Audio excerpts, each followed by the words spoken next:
Алматы облысында мектеп бітіру мерекесі қайғылы жағдаймен аяқталды.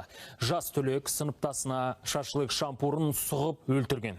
Әкімдіктің хабарламасына сәйкес кеше кешкісін Қырғауылда орта мектебінің 11-ші Б сынып оқушылары мектеп бітіргендерін коттеджде атап өтуді ұйғарған. Мерекені тойлау кезінде сыныптастар арасында жанжал туындап, бірі екіншісінің кеуде тұсына шампурмен соққы жасаған. Оқушы сол жерде тіл тартпай кетіпті. 2008 жылы туған күдіктінің қолына кісен салынды.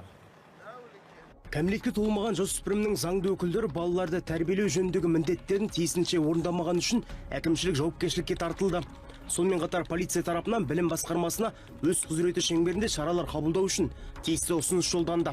Қазіргі уақытта қылмыстың барлық мән-жайларын жан-жақты зерттеуге бағытталған қажетті тергеу әрекеттері жүргізілуде. Өзге ақпарат жария етуге жатпайды.